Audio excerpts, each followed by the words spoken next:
So to understand the Uber and Lyft language, you really have to read between the lines, and you have to study their actions very, very closely, which I've done, which you've done for years, to understand what they are up to. So when they push out this campaign, this is sort of like a first, right? All money, ching, ching, ching-a-ling, see there? Money's coming your way. Well, guess what? It is a tip. It is your hard work that resulted in a tip. But we know historically, and even today, that they love shaving tips and even working those tips of yours into the upfront pricing. They basically have the final say what you will receive. So for Uber and Lyft, the more the rider gives in form of a tip, the more leeway, the more space the company has to adjust their fares, what they're paying you out, and what they're going to make on their margins. So it comes to no surprise that they're really pushing the tips, right? Wow, a $24 tip. Paul, take a bow. You recently got a $24 tip. You're setting a high bar with your fantastic service, and riders are noticing.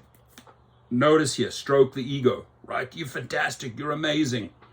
But do drivers trust the rideshare company?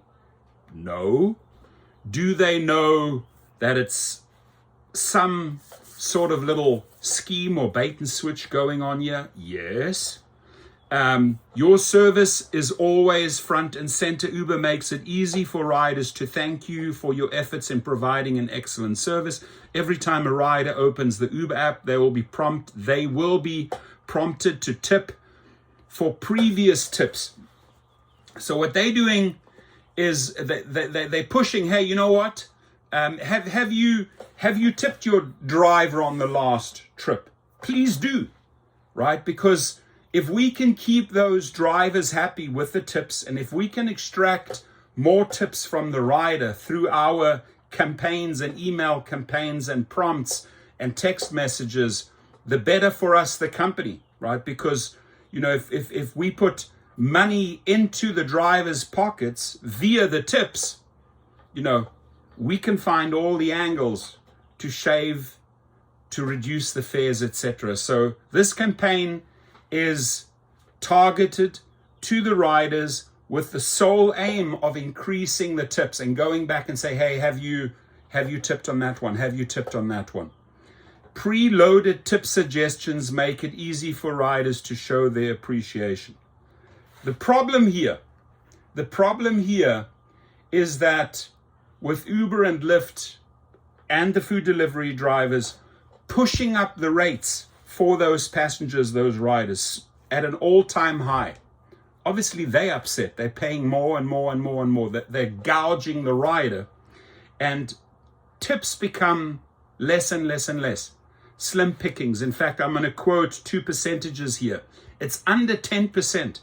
Under 10% for rideshare, according to Gridwise. I read the numbers yesterday. I was in an interview, so I checked the numbers, the actual facts before I went onto that show. And then on food deliveries, well, food deliveries is a sad game anyway, right? Food deliveries, you're looking at, $1.50, $2 deliveries, and 53% is actually the tip. So the people ordering the food know that, listen, the food ain't going to arrive unless I tip. The big problem is that they still have the ability to take that tip away, right? Basically switch on you and take the tip away. So this to me here, a combination of, hey, you know what? Money to be made, pumping you up. Wow, you're a superstar.